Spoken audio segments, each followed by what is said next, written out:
बिस्मिल्लाहिर्रहमानिर्रहीम रब्बिश्रह ली सदरी व यस्सिर ली अमरी वाहलुल उक़दतम मिन लिसानी यफ़क़हू क़ौली। आज का जो हमारा टॉपिक है ये यूनिट 1 का लेक्चर 2 है, यानी ये लेक्चर हमारा लेक्चर 2 है। और मैंने आपसे कहा हुआ है कि 19 यूनिट्स हैं और उनको मैंने 25 लेक्चर्स में अकामोडेट किया है। तो आज हमारा लेक्चर नंबर 2 है। इसके बाद आज के लेक्चर के बाद हमारा ना यूनिट 1 मुकम्मल हो जाएगा और मंडे वाले दिन आपका टेस्ट है, इस बात को ज़हन में रखना है। आज के लेक्चर में जो जो चीज़ें हम पढ़ने जा रहे हैं ये मैं आपके सामने लाना चाहता हूँ। आज के लेक्चर में मैं आपको ना 5 चीज़ें पढ़ाने जा रहा हूँ। जनरली वैसे तो बहुत सारी चीज़ें हम पढ़ेंगे। हम सबसे पहले पढ़ेंगे कॉन्सेप्ट ऑफ मोल, फिर Avogadro number, stoichiometry, limiting reactant और यील्ड। ये 5 चीज़ें हम पढ़ने जा रहे हैं। ये ना जो मैंने आपके सामने ये पेज ओपन किया, student this is about the concept of mole. इससे पहले जो क्लास हुई है ना उसको मैंने बड़ा अप्रिशिएट किया है। उन्होंने मेरे साथ चले हैं, मेरे साथ। अब बेटा जी ये जो आपके सामने पेज ओपन है ना, these are the basic concept of chemistry. अगर आपको ये आ जाए ना तो मेरे लिए इस चैप्टर को पढ़ाना, अगले वाले चैप्टर को पढ़ाना आसान हो जाएगा। आपने मेरे में साथ साथ चलना है। हम बातों को रिपीट करेंगे, रिवाइज करेंगे, बार बार करेंगे। पहली बात देखें, सब्सटेंसेस 4 किस्म के सब्सटेंसेस हैं। There are 4 types of substances: elements, molecular compounds, ionic compounds and ionic species. पहली बात, there are 4 types of substances: elements, molecular compound, ionic compound and ionic species. ये चारों टर्मिनोलॉजी रट लें। अब अगली बात, दूसरा पॉइंट आ गया। अगर मैं एलिमेंट की बात करूं तो एलिमेंट का जो स्मॉलेस्ट पार्टिकल है, एलिमेंट के एग्जाम्पल एलिमेंट के एग्जाम्पल में ये आ गया आपके पास: hydrogen, oxygen, chlorine, sodium, magnesium. Students there are 118 elements हैं। उनमें से कुछ मेरे आपके सामने एलिमेंट्स 118, अब 122 तक हो चुके हैं। मोलेकुलर कंपाउंड ये आपके सामने आ गए: water, carbon dioxide, glucose, sucrose, these are molecular compounds. Ionic compound ये आपके सामने आ गए: NaCl, Na2CO3, AgNO3, calcium carbonate, CaCO3। और ionic species OH negative ion, hydrogen ion, sulphate ion, carbonate ion. ये दोबारा आओ, मैंने अभी तक आपको 2 बातें समझाई हैं। 2 बातें बताओगे कौन कौन सी? Substances are of 4 types. कौन कौन से? Number 1, number 2, number 3 and number 4 ionic species. अब हर एक की एग्जाम्पल आ गई। एलिमेंट्स 118 हैं, उनमें से कुछ के मैंने सिंबल लिख दिए। मोलेकुलर कंपाउंड लाखों की तादाद में हैं, लाखों की तादाद में हैं, उनमें से कुछ मैंने आपके सामने लिखे। आयनिक कंपाउंड्स लाखों की तादाद में हैं, मैंने 3-4 आपके सामने लिख दिए। और आयनिक स्पीशीज़, जब कोई इलेक्ट्रोलाइट सॉल्यूशन की फॉर्म में आए, सॉल्यूशन में डालो या उसको पिघला लो, मोल्टन स्टेट में आए, तो वो इलेक्ट्रोलाइट अपने आयंस में कन्वर्ट हो जाता है। And these are the ions. अब अगली बात आओ, तीसरा पॉइंट है किसी भी एलिमेंट का स्मॉलेस्ट पार्टिकल एटम कहलाता है। याद क्या करना है?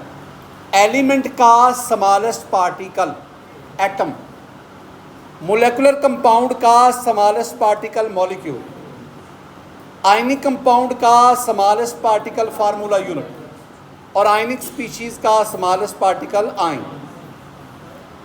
ज़रा मेरी बातों को सुनना है। इलेक्ट्रोलाइट होते हैं ऐसे सब्सटेंस जिनको पानी में डालें या पिघलाएं तो वो आप, जैसे सोडियम क्लोराइड है NaCl, पानी में डालेंगे it will convert to Na+ and Cl negative. ये अपने आयंस में कन्वर्ट हो गया, उसे हम कहते हैं इलेक्ट्रोलाइट। लेकिन अगर आप मीथेन को ले लें CH4, उसको पानी में डालेंगे वो अपने आइंस में कन्वर्ट नहीं होगा, उसे हम कहेंगे नॉन इलेक्ट्रोलाइट। ठीक है स्टूडेंट, 3 बातें काइंडली एक दफ़ा रिवाइज करना है। भला क्या? Substances are of 4 types. क्या क्या? Element, molecular.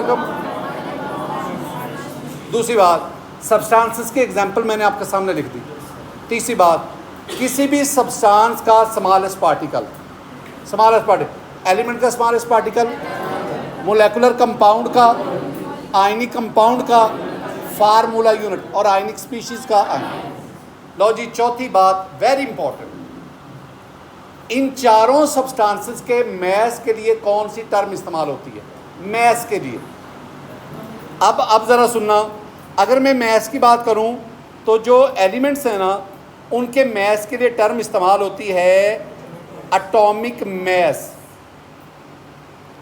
आपने एक ना फ्रेज़ याद करनी है, इंग्लिश में आती है ना फ्रेजेस, तो फ्रेज़ अभी याद करनी है।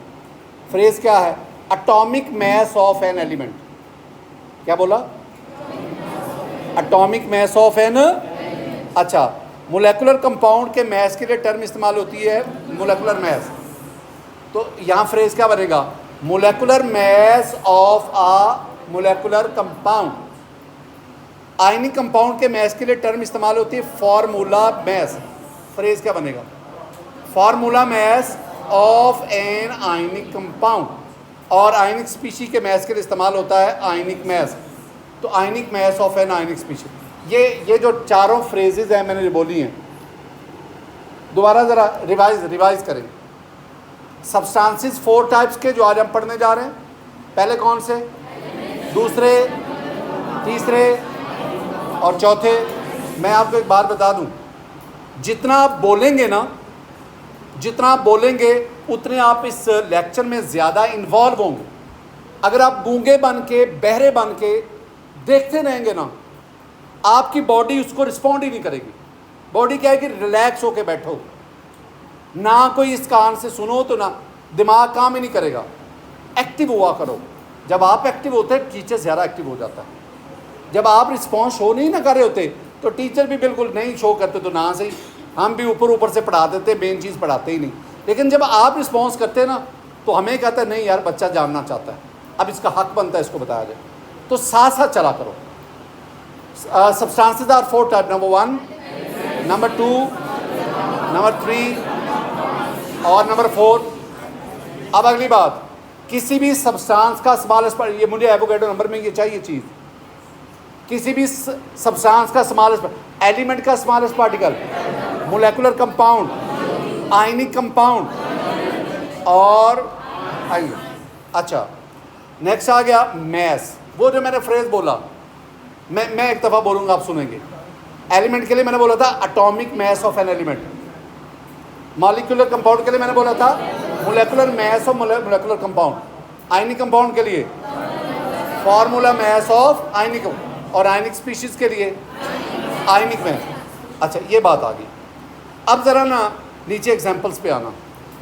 एग्जांपल्स मैं अभी ना ये बेसिक चीज़ें आपको समझा लूँ, फिर मैं साथ एक नया पेज ओपन करूँगा और फिर मैं आपसे पूछूंगा कि मैंने आपको क्या बताया।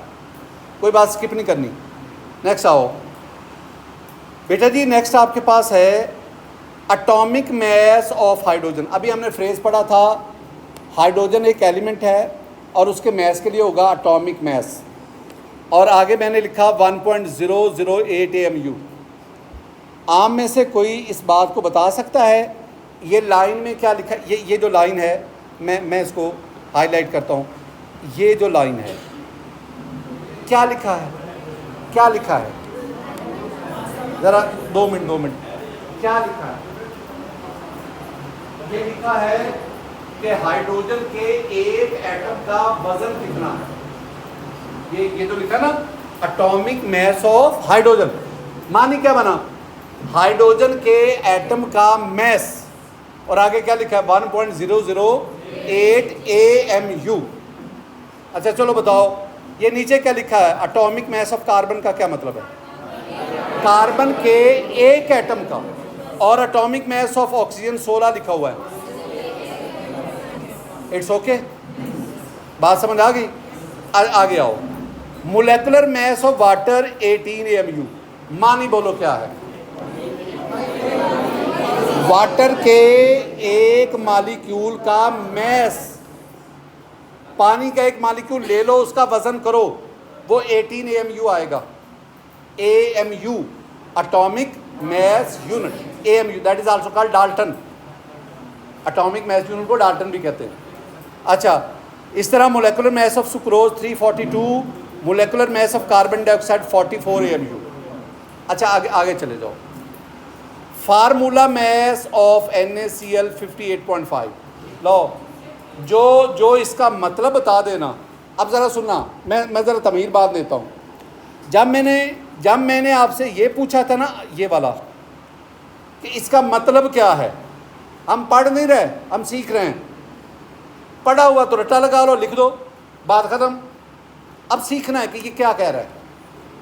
ये इसने बताया कि 1.008 AMU is the mass of one hydrogen atom. 18 AMU, this is the mass of one water molecule. अब यहाँ इसका क्या मतलब है? 58.5 AMU is the mass of one atom, one formula unit. One molecule नहीं कहना, क्योंकि NaCl मॉलिक्यूलर कंपाउंड नहीं है, ये क्या है? आयनिक।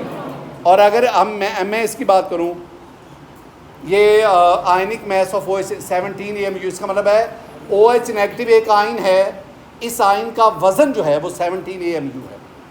अच्छा, चलें ज़रा एक और बात। मैंने ये पेज ओपन किया, मैंने पेज ओपन किया, ज़रा मुझे एक चीज़ समझाना। अभी जो मैंने कहा 12 AMU कार्बन के बारे में, ये क्या है? ये कार्बन के एक एटम का मैस है। मैंने इसे कहा एटॉमिक मैस ऑफ कार्बन। ऐसे ही बेटा जी कहा ना।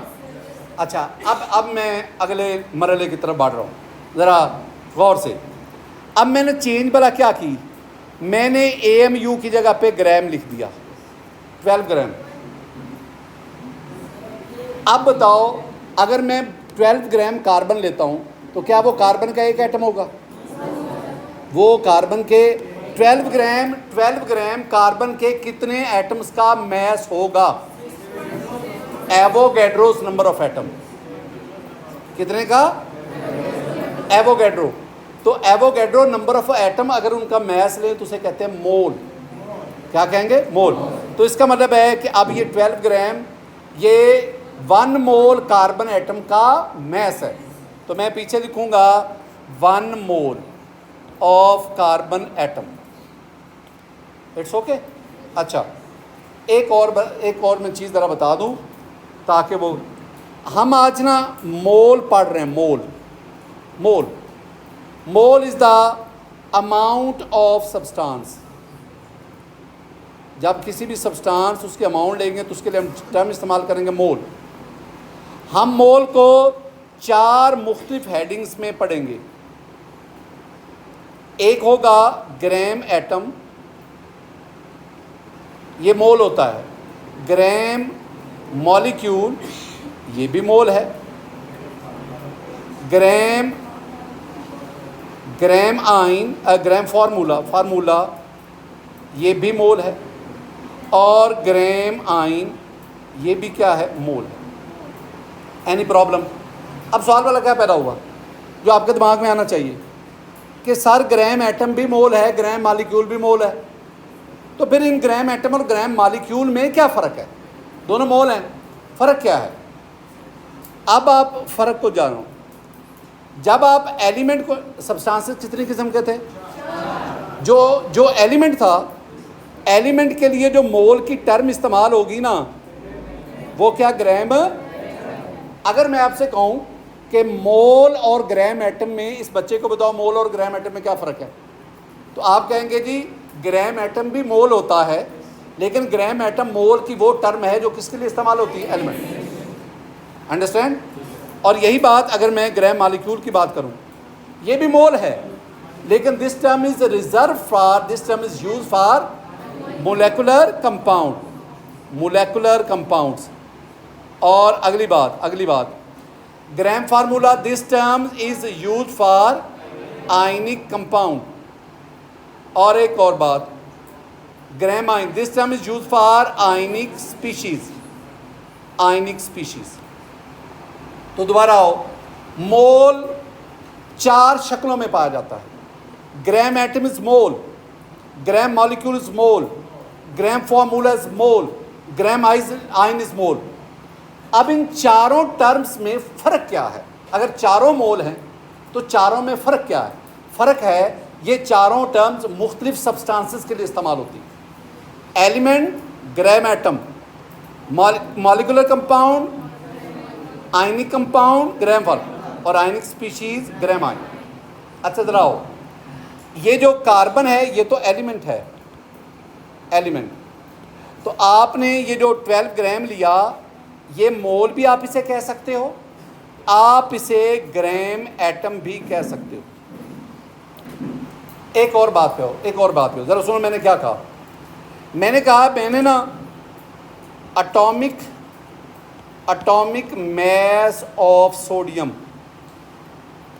ये है 23 AMU।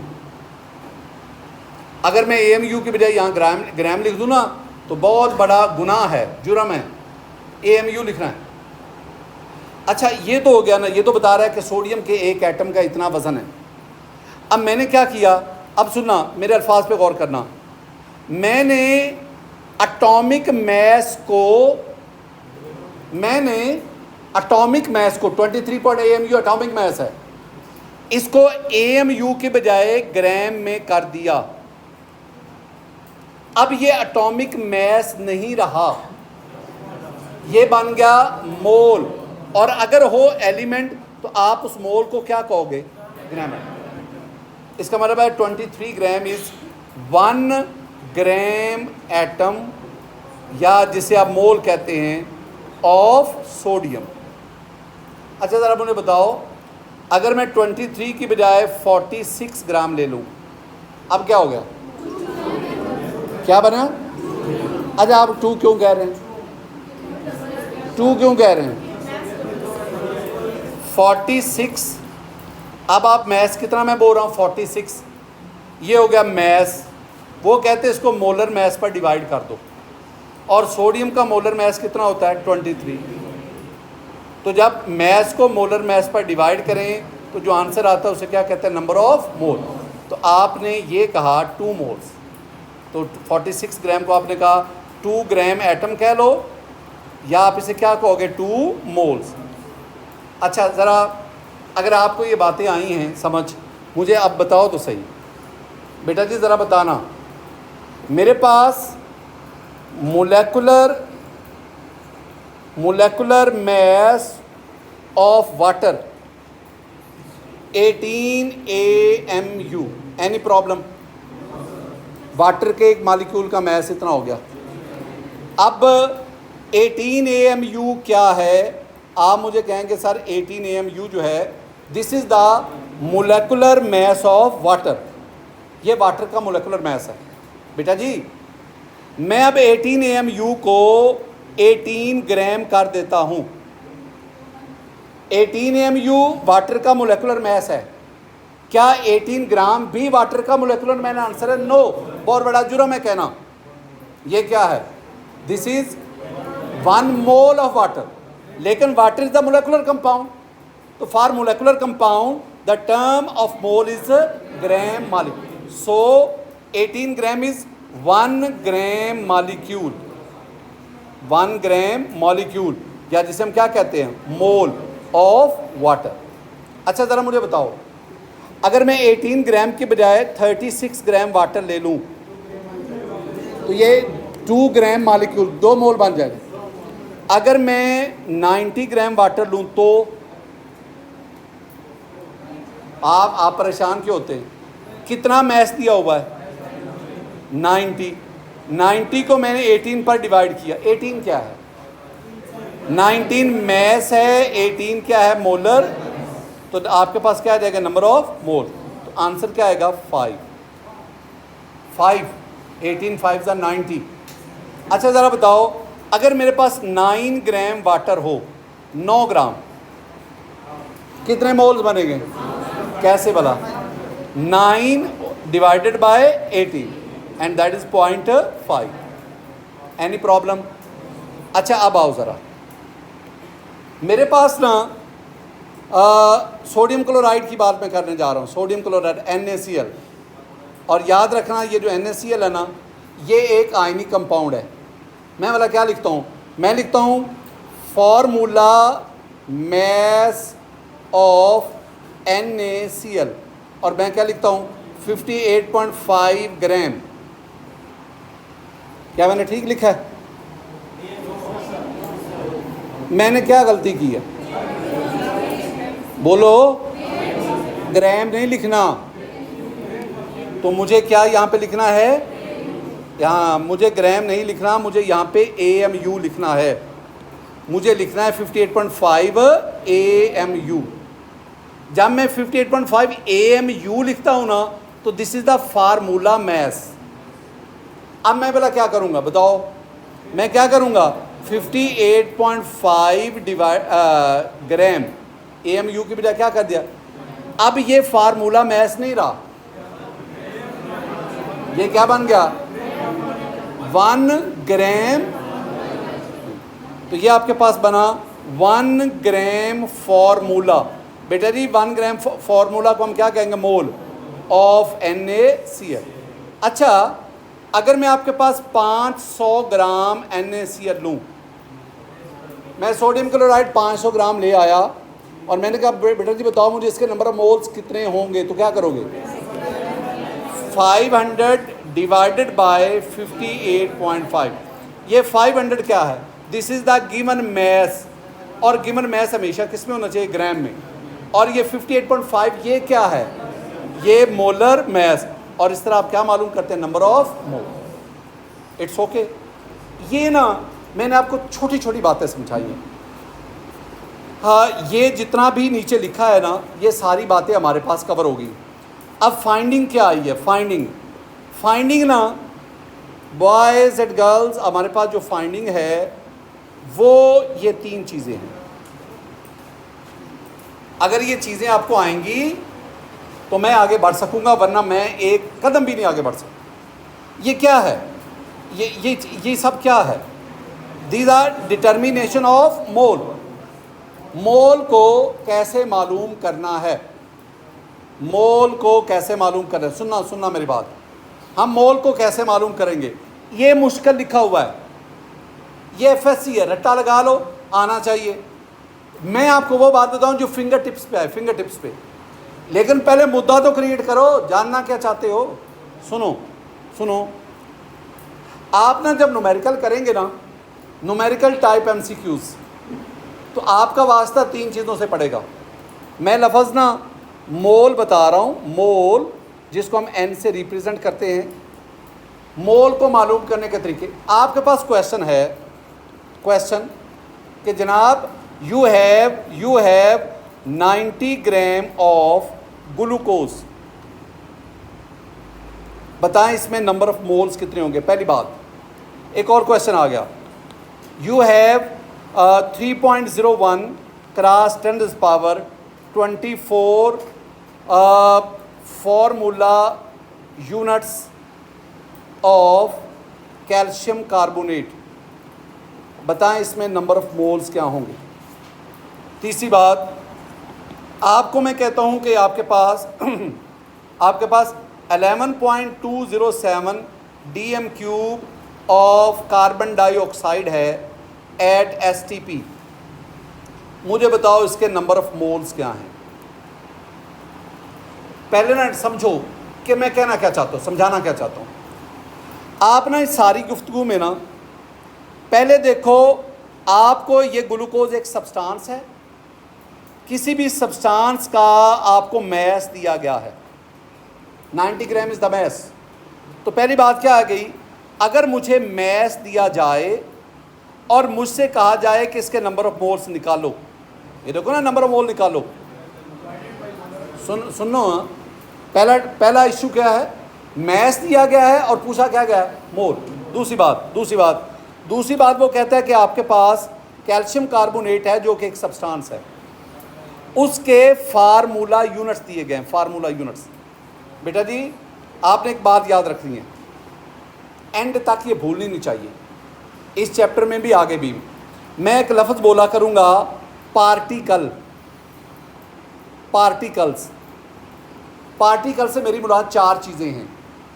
पार्टिकल से मेरी मुराद एटम है, पार्टिकल से मेरी मुराद मॉलिक्यूल है, पार्टिकल से मेरी मुराद फार्मूला यूनिट है, पार्टिकल से मेरी मुराद आइंस हैं, आइंस। और कुछ देर पहले आपने मुझे यही चारों बातें बताई हैं कि किस सब्सटेंस का कौन सा स्मॉलेस्ट पार्टिकल है। अच्छा, अब यहाँ क्या है, अब यहाँ पे ना आपके पास, यहाँ आपके पास है फार्मूला यूनिट, उनकी तादाद, और फार्मूला यूनिट आपके पास क्या है, पार्टिकल्स। अब दूसरा मुद्दा क्या आ गया, दूसरा मुद्दा है मुझे नंबर ऑफ पार्टिकल्स बताए गए हैं, नंबर ऑफ पार्टिकल इतने बताए गए हैं, ये नंबर ऑफ पार्टिकल हैं, और मुझे कहा गया कि जनाब इसके नंबर ऑफ मोल्स निकालें, नंबर ऑफ मोल्स कैलकुलेट करें। तीसरा कार्बन डाइऑक्साइड है और उसका ये वॉल्यूम दिया हुआ, वॉल्यूम। अब तीसरा मुद्दा क्या है कि मुझे वॉल्यूम दिया गया है और मुझसे कहा गया है नंबर ऑफ मोल्स निकालो। पहला मैस दिया गया, नंबर ऑफ मोल पूछा, दूसरा नंबर ऑफ पार्टिकल्स दिए गए, नंबर ऑफ मोल पूछे, तीसरा वॉल्यूम गैस का दिया गया, नंबर ऑफ मोल्स पूछा जा रहा है। मैं कैसे निकालूं? बेटा जी अगर मैस दिया जाए तो आप मोलर मैस पे क्या करोगे, डिवाइड। ये पता है ना आपको, मैस और मोलर मैस डिवाइड करोगे तो आपके पास क्या आ जाएगा, नंबर ऑफ मोल। यही जो रिलेशन है ना, इसको आप उलट भी सकते हैं, आप इसको घुमा भी सकते हैं। यानी अगर आपको मैं नंबर ऑफ मोल्स दे दूं और मैस पूछूं, ये दे दिया, ये पूछा गया, तो आप क्या करोगे, आप कहोगे mass that is equal to number mole into molecular, ये भी आपके पास आ जाएगा। लेकिन ये बुनियादी आपको आना चाहिए। दूसरी बात, अब आपको नंबर ऑफ पार्टिकल्स दिए गए हैं और मोल, तो आप इसको एवोगैड्रो नंबर पर डिवाइड करते, यानी ये है ना 3.01 10⁻24 डिवाइडेड बाय 6.022 क्रॉस 10⁻23 डिवाइड कर, जो आंसर आएगा वो क्या होगा, नंबर ऑफ मोल्स। तीसरी बात, नुक्ता, अहम बात, आपको वॉल्यूम दिया गया है, वॉल्यूम और नंबर ऑफ मोल पूछे गए हैं। अहम बात समझ नहीं, जो मैं बीच में डिफरेंस बताऊँ वो समझना है। वॉल्यूम किस में दिया हुआ है, डीएम क्यूब में।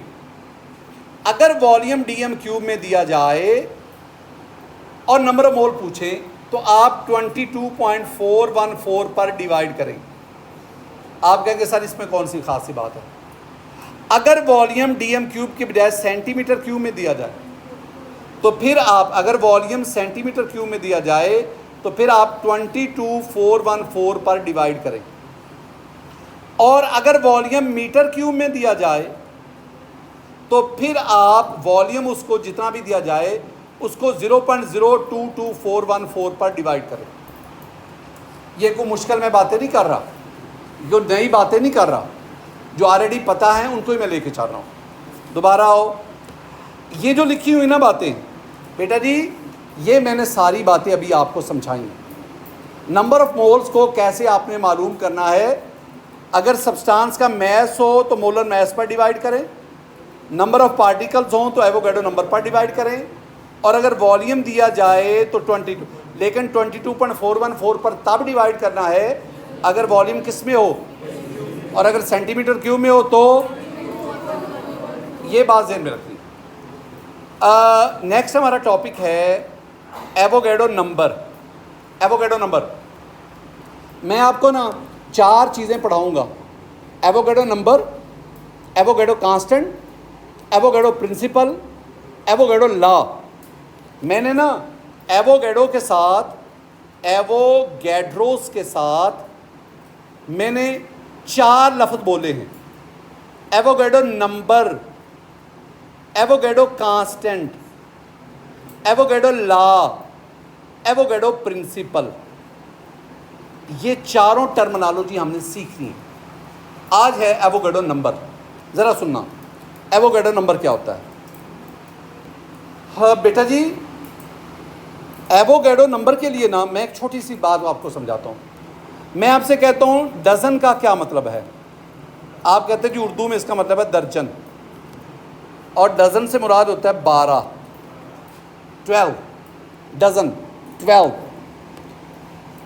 1 डज़न 12, और 1 के बजाय अगर मैं 2 डज़न ले लूँ तो आप इसको 2, 3 डज़न 36, हाफ डज़न। मैं कहता हूँ जी ब्रिंग 0.5 डज़न ऑफ एग्स, आप लाएंगे 6 एग्स। अच्छा, इसका मतलब है जहाँ भी डज़न आएगा वहाँ पे 12 होगा। Okay, million, MILLION, million, million कहते हैं 10 लाख, 10⁻⁶, 10 लाख, इसे कहते हैं मिलियन, 10 लाख। अगर मैं कहूँ 1 मिलियन 10 लाख, मैं कहता नहीं नहीं नहीं 1 मिलियन नहीं, मैं 1 मिलियन, मैं कहता हूँ जी 2 मिलियन, तो वो हो गया 20 लाख, 20 लाख। मैं कहता हूँ 10 मिलियन, 10 मिलियन मीन 1 करोड़। मैं कहता हूँ 0.5 मिलियन, ये 5 लाख आ गया, 5 लाख। It's okay. ये तो आ गई वो बातें जो आप बड़ा बोलते हैं। मैं कहता हूँ मोल, अब आओ अपने काम की तरफ। मोल, MOL, मोल, जहाँ भी मोल होगा इसे हम कहेंगे 6.022 क्रॉस 10⁻23। अच्छा, आप मेरा टाइम तो सेव करवाओ। ये जो मैंने इतना बड़ा ये डिजिट लिखा है, इसकी जगह पे मैं क्या लिख सकता हूँ? NA। अच्छा जी, तो अगर 1 मोल होगा तो 1 NA, अगर 2 मोल होगा तो 2 NA, अगर 0.5 मोल होगा तो 0.5 NA, एंड सो ऑन। ये बुनियादी सी बात। मैं एक आपको बात बता दूँ, आपको समझ कोई नहीं लगनी, समझ आपको कोई नहीं लगनी। ये ऊपर वाली गुफ्तगू जिसमें डज़न और मिलियन की बात की है, और नीचे वाली गुफ्तगू जिसमें मैंने एवोगैड्रो नंबर की बात की है, इनमें एक फ़र्क होता है। मैं कहता हूँ ना, आप 1 डज़न बनानास ले आओ, 1 दर्जन केले ले आए, आप 1 डज़न बनानास ले आए, उसमें कुछ केले छोटे हैं कुछ बड़े। मैं कहता हूँ 1 दर्जन ना अंडे ले आओ, आप अंडे ले आए, हैं तो वो 12, लेकिन उनका किसी का साइज़ छोटा है बड़ा है, कोई ओवल शेप है, कोई ज़्यादा राउंड है, कोई ज़्यादा ओवल है, किसी के कलर ज़्यादा वाइट है, कोई थोड़ा सा डार्क है।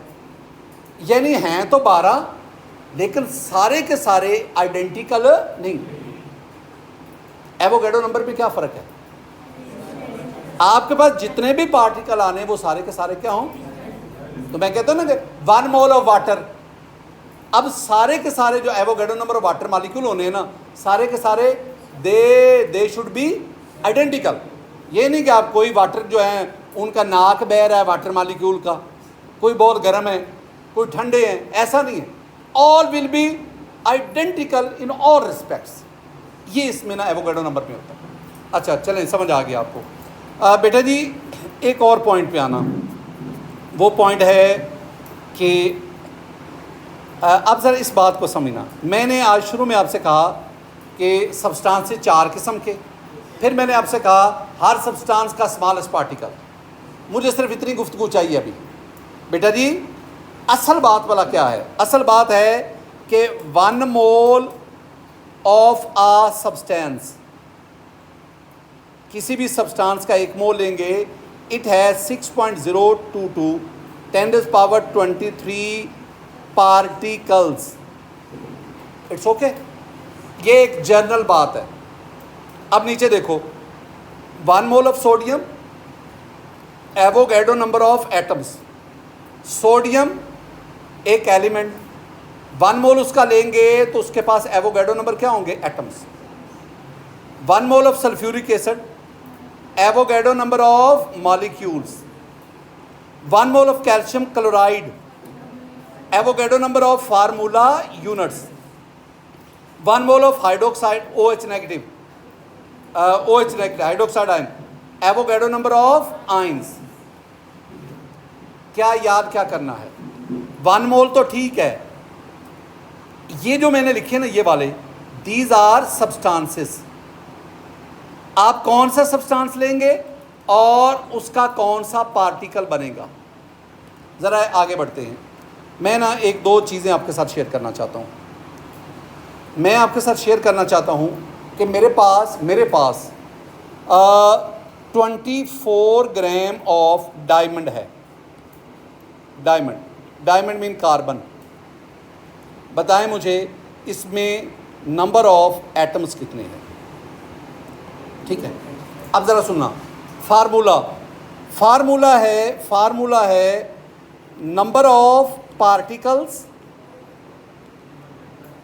That is equal to mass of substance over molar mass multiply by Avogadro number।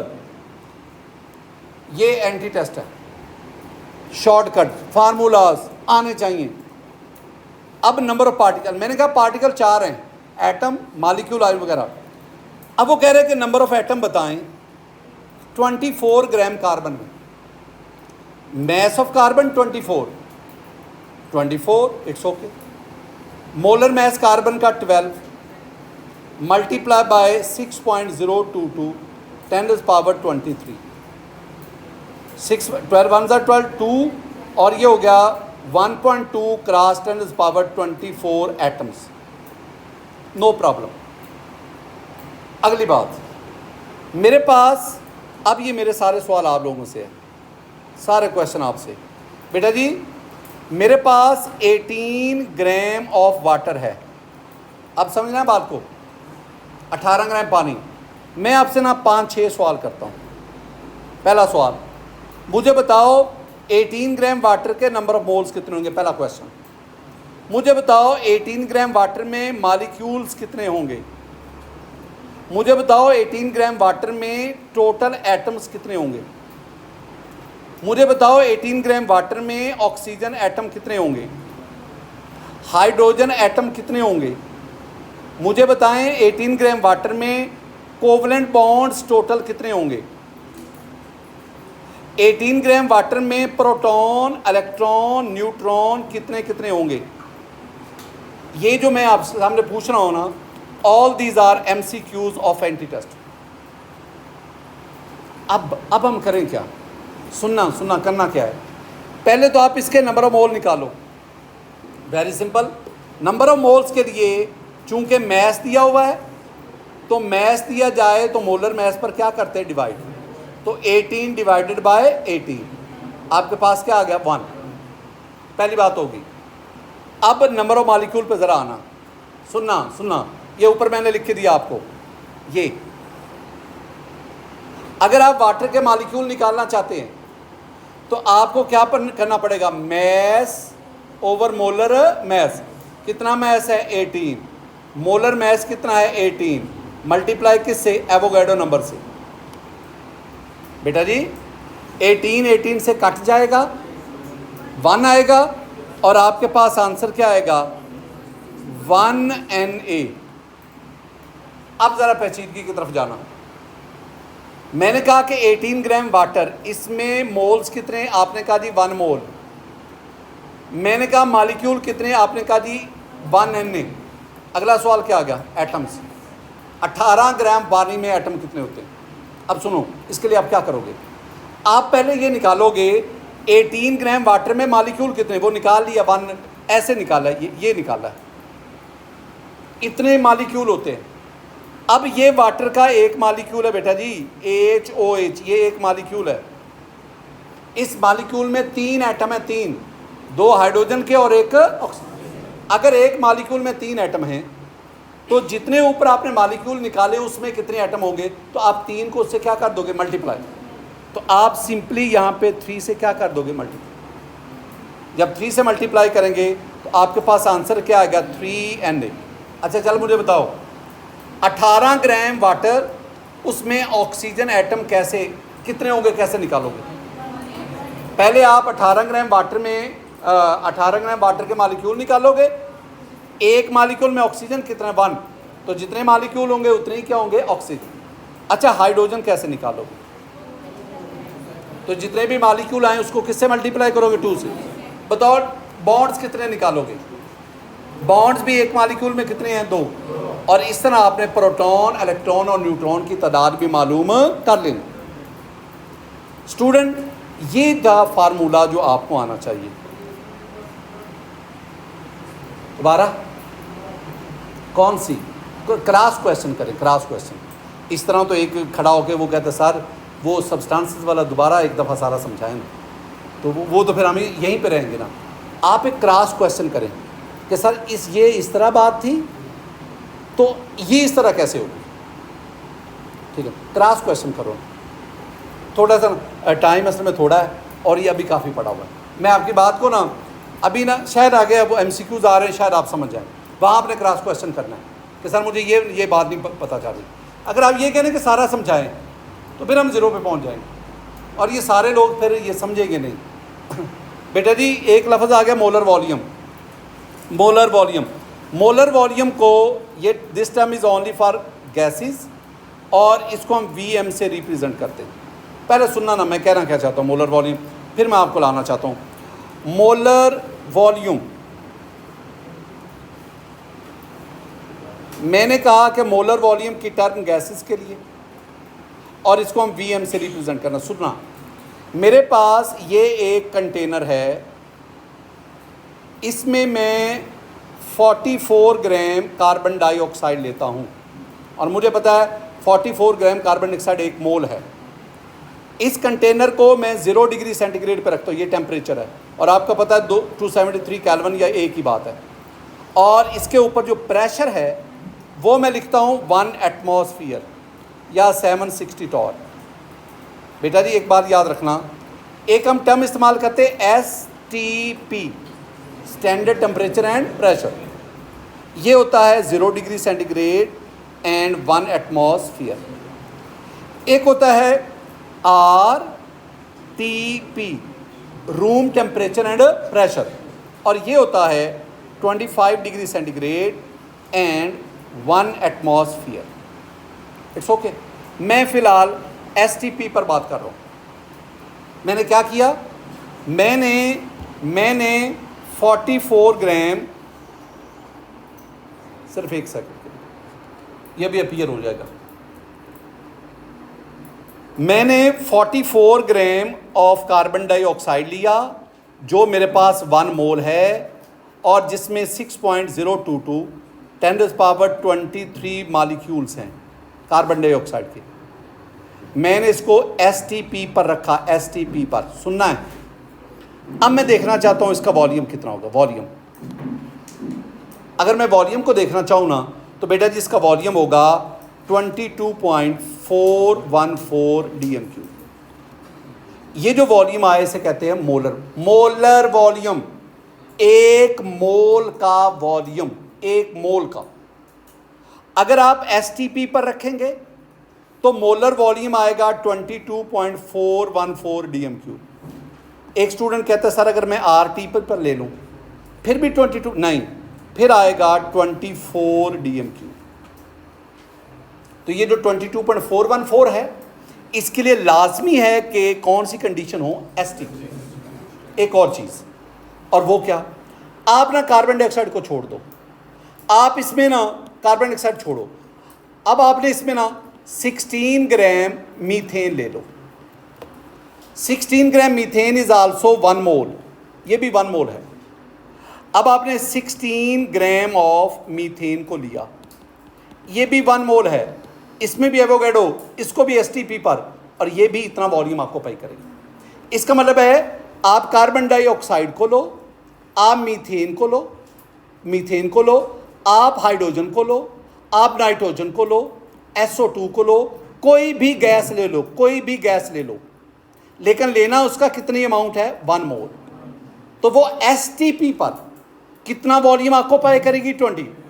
NTP पर वो कितना वॉल्यूम ऑक्यूपाई करेगी? 24। एक और बात, ये जो है ना, अगर आप डीएम क्यूब में बेटा जी कहो ना तो ये हो गया 22.414 डीएम क्यूब में, लेकिन अगर मैं कहूँ ना कि सेंटीमीटर क्यूब में लाओ तो फिर होगा 22,414 सेंटीमीटर क्यूब। मैं कहता हूँ नहीं नहीं नहीं नहीं, मीटर में लाओ, मीटर क्यूब में लाओ, तो फिर आप क्या कहोगे? 0.022414 मीटर।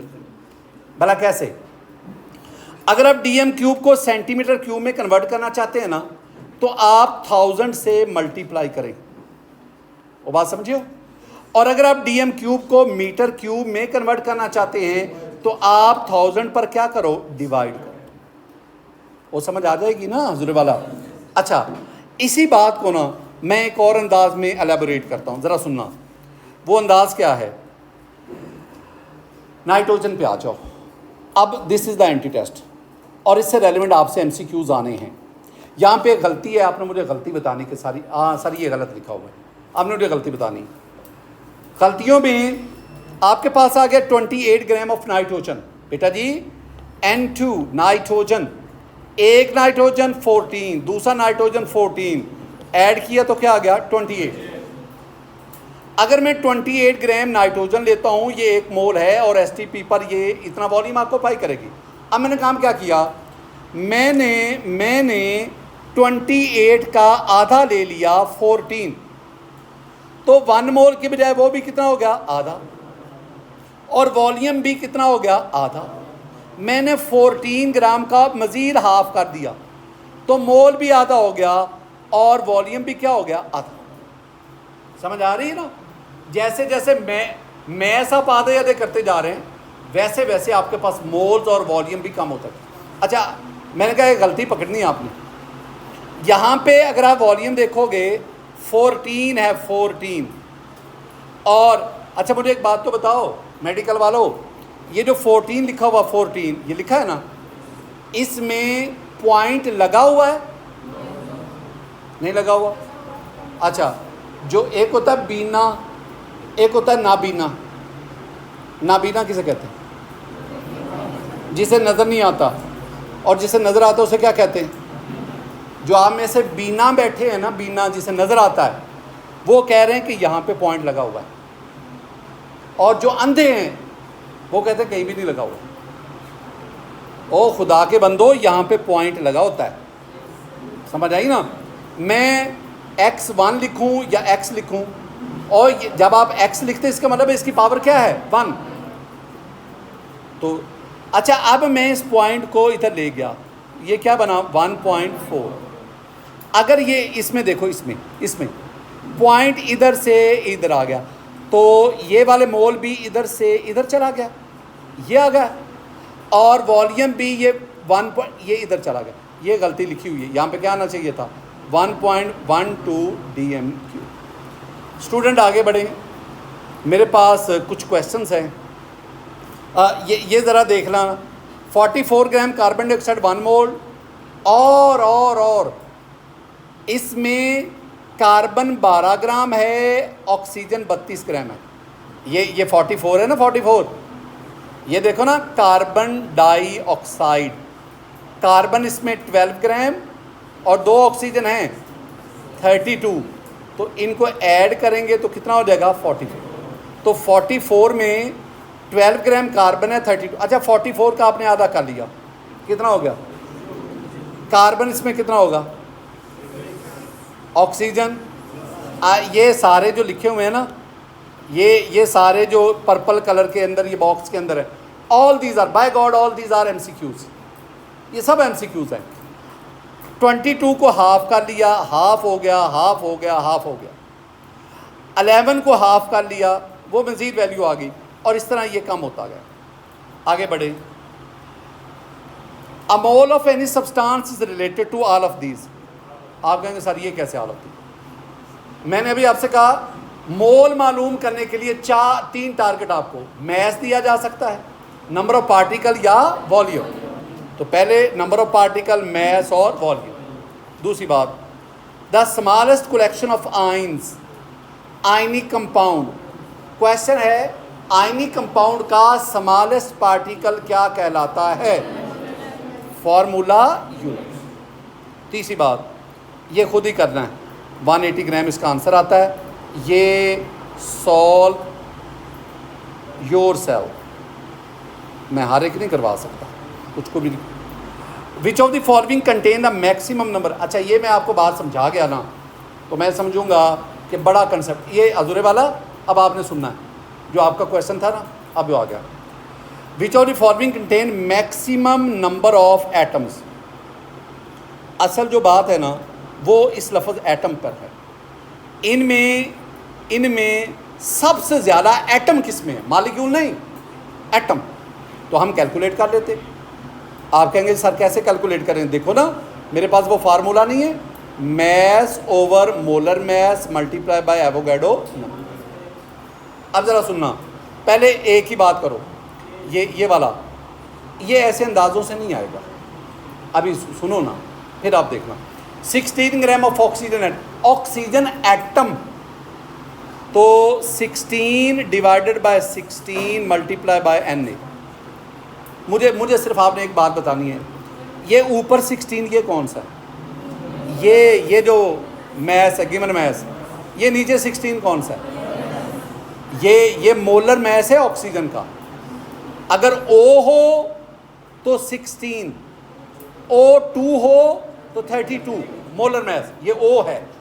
ऑक्सीजन बतौर एलिमेंट है, और एलिमेंट होगा तो 16 से कट गया, आपके पास 1 Na आ गया, इतने एटम्स आ गए। दूसरी बात, ये आ गया 48, ये बीटा पे आ गया। 48 divided by 48 multiply by Na। अब दोबारा आ गया, ये ऊपर वाला 48 क्या है? Given mass. नीचे वाला 48 क्या है? 3 ऑक्सीजन है ना, 16 प्लस 16 प्लस 16 कितना हो गया? 40। अच्छा, 48 कट गया तो क्या आ गया? 1 Na। लेकिन यहाँ पे समस्या है, अगर मैं इतना ही काम करूँ ना, बॉयज़ एंड गर्ल्स, अगर मैं इतना ही लिखूँ ना, इससे मेरे पास ओजोन के नंबर ऑफ मॉलिक्यूल्स आएंगे। ओजोन के नंबर ऑफ, वो ऊपर क्या स्टेटमेंट में पूछ रहा है? ओजोन के एक मॉलिक्यूल में एटम कितने होते हैं? 3। तो आप जितनी भी वैल्यू आई है इसको किससे मल्टीप्लाई करोगे? तो आपके पास आंसर आएगा 3Na एटम्स। चलो, अगर आपको समझ आई है तो मुझे सी ऑप्शन करवाओ। सी ऑप्शन में मुझे बताओ, मैं लिख रहा हूँ 16/16, क्यों लिखा है? 16 गिवन मैस है, और नीचे वाला 16 क्या है? Multiply Na। अब मेरे पास यहाँ तक सॉल्व करें तो मेरे पास क्या आएंगे? मेरे पास नंबर ऑफ मॉलिक्यूल आएंगे। क्या आएंगे? Number of molecule. मीथेन के एक मॉलिक्यूल में CH4 में एटम कितने हैं? 5। 4 हाइड्रोजन के और 1 किसका? तो आप जितने भी मॉलिक्यूल आए उसको किससे मल्टीप्लाई करोगे? तो आपके पास ये आ गया 5Na। एक आ गया सिंपली Na, दूसरा आ गया 1Na, 3Na, 5Na। तो आंसर क्या आएगा? सी। अ रिंग हैज़, ये अभी मैं आपको समझा चुका हूँ। A ring has 6। अगर 12 ग्राम कार्बन होता तो एवोगैड्रो नंबर ऑफ एटम होने थे। 6 का मतलब हाफ है, तो आपके पास ये भी आ। और मेरी बात सुनो ना, ये एंटी टेस्ट का क्वेश्चन है, और ये आपके बलूचिस्तान का ये क्वेश्चन है। बाज़ दफ़ा ना क्वेश्चन में कुछ भी नहीं होता, बिल्कुल आसान। अब मैं इसको सिर्फ पढ़ूंगा, मैं को लो ये क्या है? 6 ग्राम डायमंड कार्बन है। 12 ग्राम होता तो 1 मोल था, 6 ग्राम है तो आधा मोल है। 12 ग्राम होता तो ये ऊपर वाला आंसर आना था, 6 ग्राम है तो ये आ गया। अच्छा, नेक्स्ट बढ़ो। The number of moles of hydrogen, ये भी सॉल्व योर सेल्फ। ना आएगा तो मैं तो मौजूद हूँ ना, मैंने को भाग जाना, मैं इधर हूँ। The volume of gas is not affected by, मेरे बहुत प्यारे बच्चे, कौन सी चीज़ है जो गैस के वॉल्यूम को अफेक्ट नहीं करती? Temperature, pressure, number of mole या साइज एंड मॉलिक्यूल। अच्छा चलो, अब ये तो हो गया ना आंसर, लेकिन आंसर एक्सप्लेनेशन के बगैर नहीं आपको आना चाहिए। कैसे? वॉल्यूम टेम्परेचर पे कैसे डिपेंड करता है?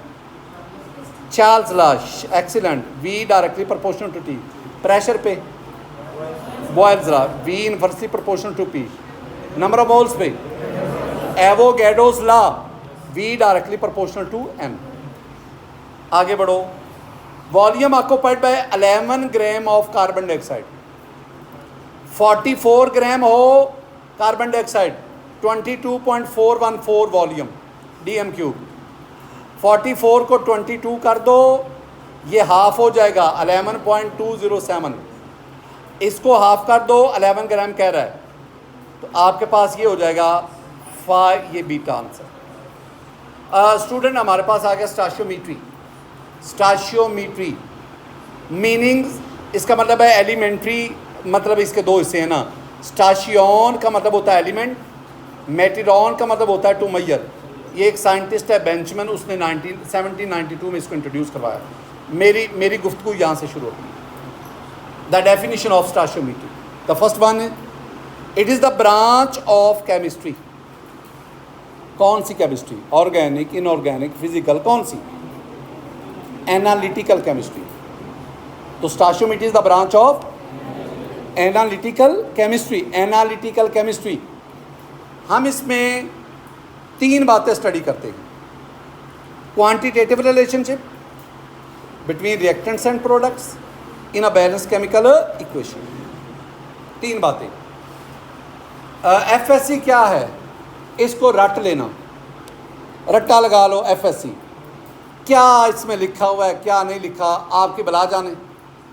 बस वहाँ पे ना पेपर में रिप्रोड्यूस कर देना खूबसूरत सी प्रेजेंटेशन के साथ, नंबर मिलते जाएंगे। You are an excellent student. Anti test ऐसा नहीं है। एंटी टेस्ट है किस डेफिनेशन के अंदर, वो क्या कह रहा है, और भाई उसका मतलब तो पूछो। यहाँ पे reactants and product H2 plus O2 goes to H2O, ये रिएक्शन है। इसमें ये रिएक्टेंट्स हैं और water that is the product. ये मैंने पहली बात समझा दी। इक्वेशन की left side reactant, right side product, balanced. ये इक्वेशन तो ज़रूर है but it is not a balance. Balance में रिएक्टेंट प्रोडक्ट साइड पर तमाम एलिमेंट के एटम बराबर होते हैं। इधर हाइड्रोजन 2 है, इधर भी 2 है, ठीक है। इधर ऑक्सीजन 2 है, लेकिन इधर ऑक्सीजन क्या है, तो मैंने इधर 2 लगाया, इधर भी 2 लगाया। Now this is the balance chemical equation. ये भी बात आ गई, ये भी बात आ गई। अब वो कहता है कि हम स्टाशियोमीट्री में इस बैलेंस केमिकल इक्वेशन में रिएक्टेंट और प्रोडक्ट के दरमियान क्वांटिटेटिव रिलेशनशिप स्टडी करते हैं। कौन सा रिलेशन? क्वांटिटेटिव। क्वांटिटेटिव का लफ्ज़ ना बेटा जी क्वांटिटी से आया, क्वांटिटी। अच्छा, अगर मैं आपसे कहूँ ना क्वांटिटी क्या है, तो आप 2 जवाब देंगे। आप कहेंगे सर क्वांटिटी का मतलब होता है मिकदार, आप कहेंगे सर क्वांटिटी का मतलब होता है अमाउंट। ये आपका मतलब है। केमिस्ट्री और मतलब लेती है। केमिस्ट्री क्वांटिटी के 3 मीनिंग्स देती है। Quantity mean mass, quantity mean mole, quantity mean volume. Chemistry के मतलब देती है। यानी हम ना बैलेंस केमिकल इक्वेशन में रिएक्टेंट और प्रोडक्ट के मोल, मैस और वॉल्यूम का रिलेशनशिप पढ़ते हैं। क्या मतलब पढ़ते हैं रिलेशनशिप? ये देखना बात को। मेरे पास ये अभी मैंने जो इक्वेशन लिखी है 2H2 plus O2 goes to 2H2O। मैं आपसे पहला सवाल करता हूँ। मैं कहता हूँ बेटा जी आपने ना 10 ग्राम वाटर बनाना है, 10 ग्राम। अब बताओ ये हाइड्रोजन ये कितना लेना है, ऑक्सीजन कितना लेना है? वाटर 10 ग्राम, हाइड्रोजन कितना लेना है, ऑक्सीजन कितना लेना है। जब ग्राम साथ आता तो वो मैस है। प्रोडक्ट का मैस और रिएक्टेंट का भी क्या पूछा जा रहा है, mass. Such a relationship is called mass relationship. अब ना मैं कहता हूँ जनाब मुझे ना मेरे पास 2 मोल हाइड्रोजन है, मेरे पास 16 मोल ऑक्सीजन है, बताओ कितने ग्राम वाटर बनेगा। अब रिएक्टेंट के क्या आ गए, मोल, प्रोडक्ट का क्या आ रहा है, mass. Such a relationship is called mole mass relationship. मैं आपसे कहता हूं कि जनाब हजूर वाला, आपके पास हाइड्रोजन जो है ना ये 40 डीएम क्यूब है, ऑक्सीजन 10 डीएम क्यूब है। बताओ वाटर के कितने मोल बनेंगे, प्रोडक्ट के मोल कितने बनेंगे। रिएक्टेंट का मैंने आपको वॉल्यूम बता दिया। Such a relationship is called volume mole relationship. It's okay. अब आगे बढ़ो। स्टैचोमीट्री की कुछ अजम्पशन है, फर्जी बातें जिसका हकीकत से कोई तल्लक नहीं, लेकिन उसके बगैर आप आगे नहीं बढ़ सकते। All the reactants are completely converted into products, no side reaction occur. आप अगर इसका मतलब बता दो ना, पढ़ा हुआ है ना आपने, इसका क्या मतलब है, all the reactants are completely converted into product. आप लोगों के मुताबिक उसका इसका मतलब है कि अगर मैं कैल्शियम कार्बोनेट सुनना, हीट करेंगे कैल्शियम ऑक्साइड बना, कार्बन डाइऑक्साइड बना। अगर मैं 100 ग्राम कैल्शियम कार्बोनेट लेता हूं तो आपके कागज़ों में जो आप कह रहे हैं उसके मुताबिक इसमें 44 ग्राम ये बन जाएगा, 56 ग्राम ये बन जाएगा, और 100 ग्राम का 100 ग्राम रिएक्टेंट किस में कन्वर्ट हो जाएगा, प्रोडक्ट।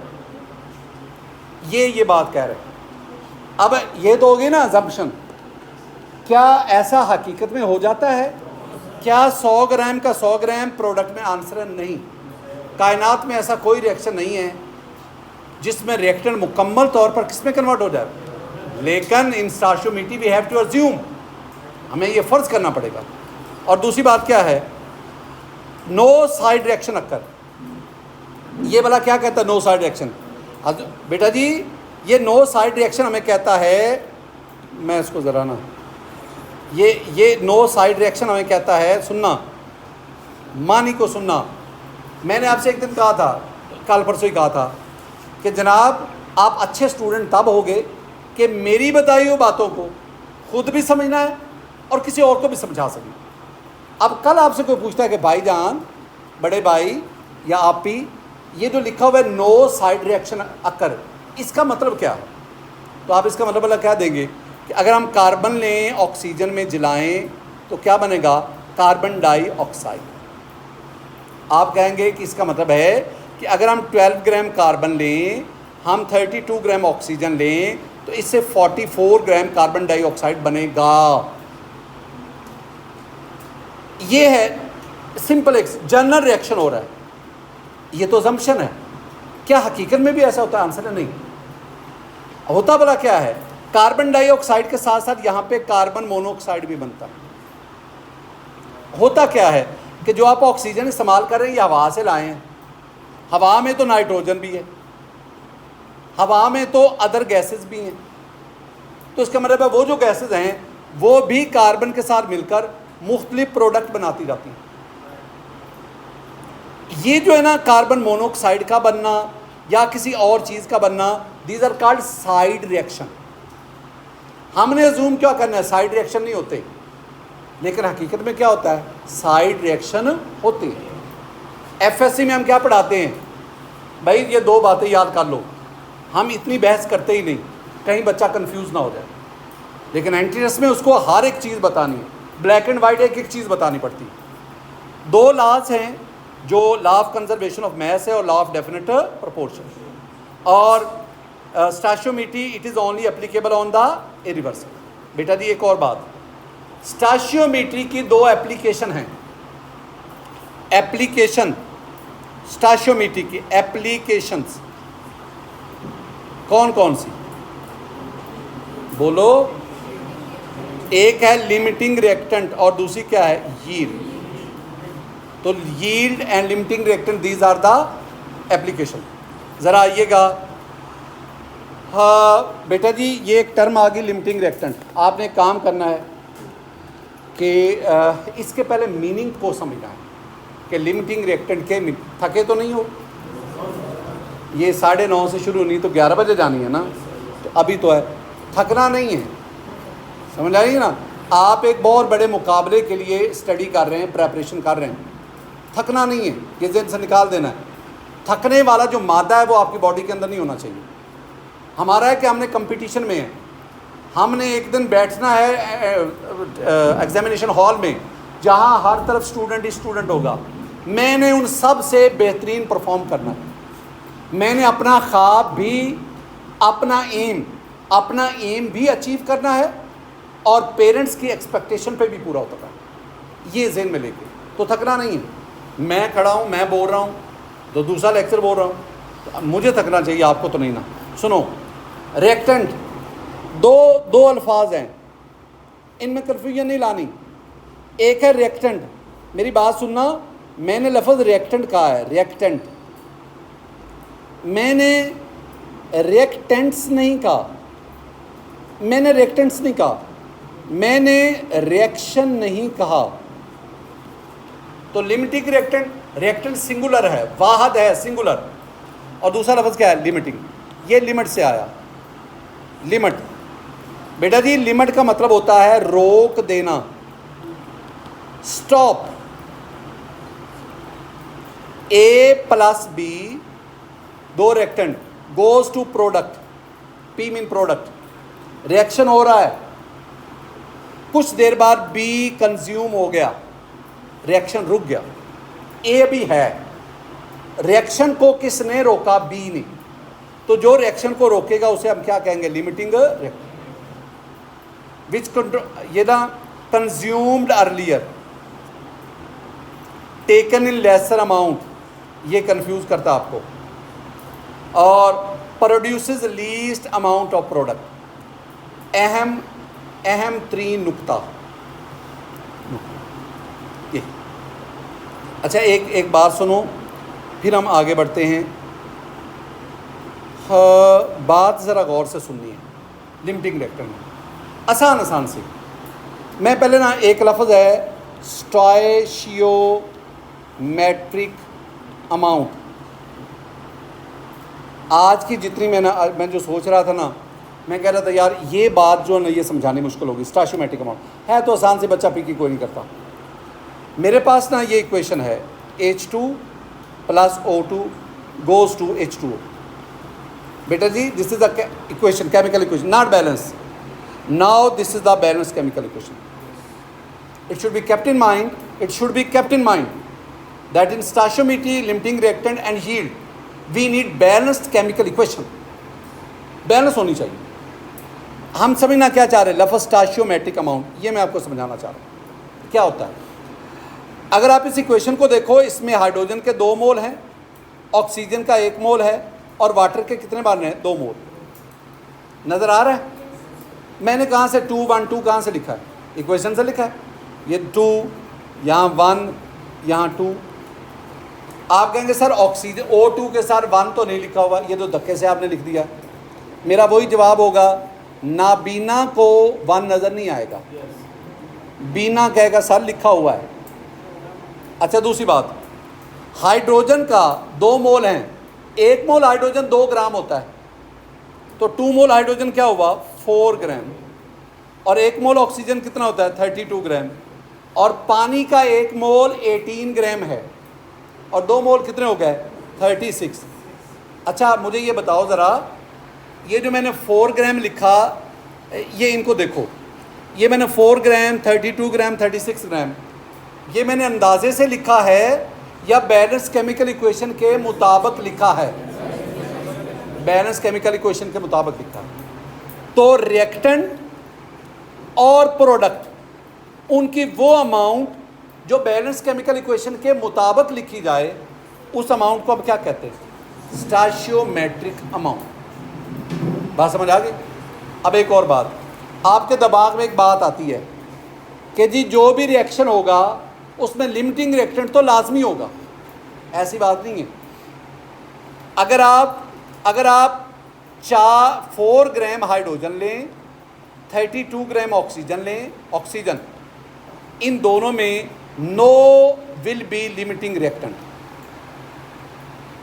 अगर आप, मेरी बात को दोबारा सुनना है, अगर आप 4 ग्राम हाइड्रोजन लें 32 ग्राम ऑक्सीजन लें, इनमें कोई भी लिमिटिंग रिएक्टेंट नहीं होगा।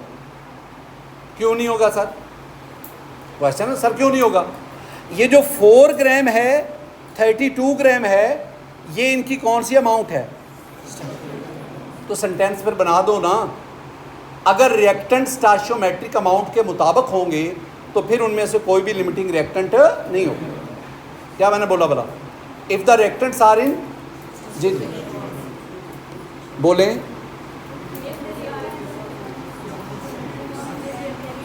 अभी मैंने बात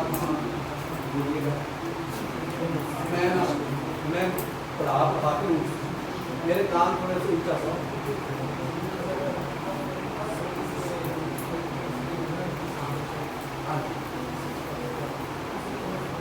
ये ना 4 ग्राम हाइड्रोजन 32 ग्राम ऑक्सीजन दोनों एक ही वक्त में करते हैं। ये नहीं कि वो पहले होगा वो पड़ा रहे, नहीं, इतनी मिकदार लेंगे। अब अभी सुनो तो ये मुझे पढ़ा रहे दोनों। बेटा जी यहाँ तक आपको एक बात समझ आ गई? अब आप कहेंगे सर हमें कोई नहीं समझ आई। दोबारा सुनो, हम आसान सी बात कर देते हैं, बहुत आसान सी, और उसमें से हमने 2-3 पॉइंट्स निकालने। मेरे पास ना एक स्टीयरिंग है और 4 टायर्स हैं। मेरे पास एक कार बनेगी, आसान सी बात कर रहा हूँ। इसमें स्टीयरिंग और टायर्स ये रिएक्टेंट्स हैं, और कार आपके पास क्या है? प्रोडक्ट। अच्छा ज़रा मुझे बताओ, मैं अगर आपको एक स्टीयरिंग 4 टायर्स देता हूँ तो दोनों में से पहले कौन कंज्यूम होगा? दोनों एट ए टाइम कंज्यूम होंगे। ये तो नहीं ना कि कार बन गई है, मैंने आपको एक स्टीयरिंग 4 टायर दिए, आपने कार बना दी, तो मैंने कहा स्टीयरिंग कितने बाकी हैं, टायर कितने बचे हैं? आप क्या जवाब देंगे? सर कुछ नहीं बचा।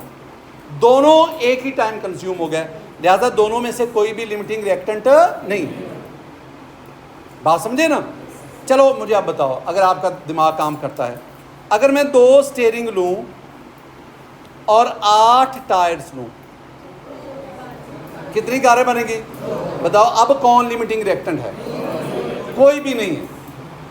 इसका मतलब है ये 1 और 4 ये भी स्टोइचोमेट्रिक अमाउंट है, ये ऊपर वाला, और 2 और 8 ये भी क्या है? अच्छा चलो मुझे बताओ, 3 स्टीयरिंग हो तो उसके अगेंस्ट मैं टायर कितने लाऊंगा? 12। अच्छा इसमें कोई भी लिमिटिंग रिएक्टेंट नहीं होगा।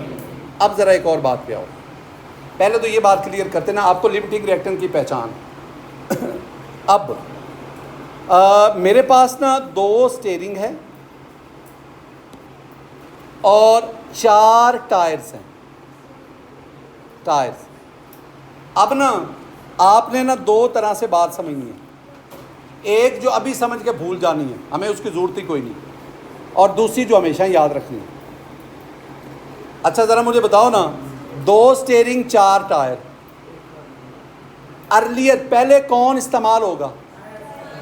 टायर चारों इस्तेमाल हो गए, स्टीयरिंग कितने इस्तेमाल हुए? अब इस केस में लिमिटिंग रिएक्टेंट कौन है? टायर। अच्छा ज़रा बताना, एक प्रोडक्ट कार, एक कार बनने के बाद आपके पास टायर कितने बचे? आपके पास स्टीयरिंग कितने बचे? तो ये हो गया लिमिटिंग, और ये क्या हो गया? Non limiting. और नॉन लिमिटिंग आपके पास 1 रह गया। ये बात आपने सुनी, अब आप इसको भूल जाएं, हमें ये नहीं चाहिए। मुझे क्या चाहिए? मैंने क्या पढ़ाना है? मैंने पढ़ाना है कि लिमिटिंग रिएक्टेंट वो होता है विच produces least amount of product. बेटा जी मैंने आपको ये बात समझानी है, वो रिएक्टेंट जो प्रोडक्ट कम बनाएगा वो लिमिटिंग होगा। ज़रा सुनना, मेरे पास 6 स्टीयरिंग है, 12 टायर्स हैं। अभी आपने ना, पहले मेरी बातों को तेज़ी से नहीं बढ़ना, आप ना दोनों रिएक्टेंट से पूछो बारी बारी। आप ना 6 स्टीयरिंग से पूछो कारें कितनी बनाओगे? 6 स्टीयरिंग कहते हैं हम ना 6 कार्स बनाएंगे। एक रिएक्टेंट ने 6 प्रोडक्ट दिए, टायर्स हैं 12, इनसे पूछो कारें कितनी बनाएंगे तो वो क्या कहेंगे? ऊपर क्या लिखा? लिमिटिंग रिएक्टेंट वो होता है विच produces least amount of product. तो दोनों रिएक्टेंट में से प्रोडक्ट कौन कम बना रहा है? टायर्स। तो tyres will be the limiting reactant. ये तो टायर और कारों में तो आपको समझ आ जाती है ना, लेकिन जब केमिकल इक्वेशन आएगी वहाँ फिर आपको पता नहीं चलेगा, ठीक है ना। उस पर हम फिर बाद में बात करेंगे। एक चीज़, finding the limiting reactant which consumes earlier which produces least amount of product. ये आपने मुझे बात बताई, मैंने कहा इसको भूल जाओ, और ये मैंने वो बात की है जो आपने हमेशा याद रखनी है। When the reactants are in stoichiometric amount, फिर कोई भी लिमिटिंग रिएक्टेंट नहीं होती। अच्छा, इस बात का ये भी मतलब निकला कि आपने हमेशा नहीं कहना कि लिमिटिंग रिएक्टेंट होगा। इसके बाद स्टूडेंट ये कुछ ना शॉर्टकट्स थे लिमिटिंग रिएक्टेंट को कैसे ढूंढने, मज़ीद थे। मैं ना इसके तरफ आता हूँ, यील्ड। अच्छा जी, आपके पास है carbon plus oxygen goes to carbon dioxide. ज़रा दोबारा आना, मैं जब आपको स्टोइचोमेट्री पढ़ा रहा था तो एंड पे मैंने एक लाइन लिखी थी जिससे हम आगे बढ़े थे। क्या थी line? Application of stoichiometry. Stoichiometry की कौन कौन सी एप्लीकेशन थी? लिमिटिंग रिएक्टेंट, और लिमिटिंग रिएक्टेंट के केस में हम लेफ्ट साइड पे रहे, और यील्ड के केस में हम किधर आ गए? यील्ड। जब कोई रिएक्शन होता है तो जो प्रोडक्ट जितनी उसकी अमाउंट बनती है उसे कहते हैं यील्ड। और यील्ड तीन तरह की है ना, एक क्या कहते हैं? थ्योरेटिकल यील्ड, एक कहते हैं एक्चुअल यील्ड, और एक क्या है? परसेंटेज। ये आप लोगों को आती हैं, ऐसे टाइम हम ज़ाया नहीं करना चाहते। आओ ज़रा, actual yield is less than theory, that is very important short answer question. ये सारी ही इसकी रीजंस हैं। और if 20 gram calcium carbonate is added to 20 gram HCl, solve yourself. नहीं आएगा तो आई एम हेयर। और एक और क्वेश्चन ज़रा आपने जवाब देना है।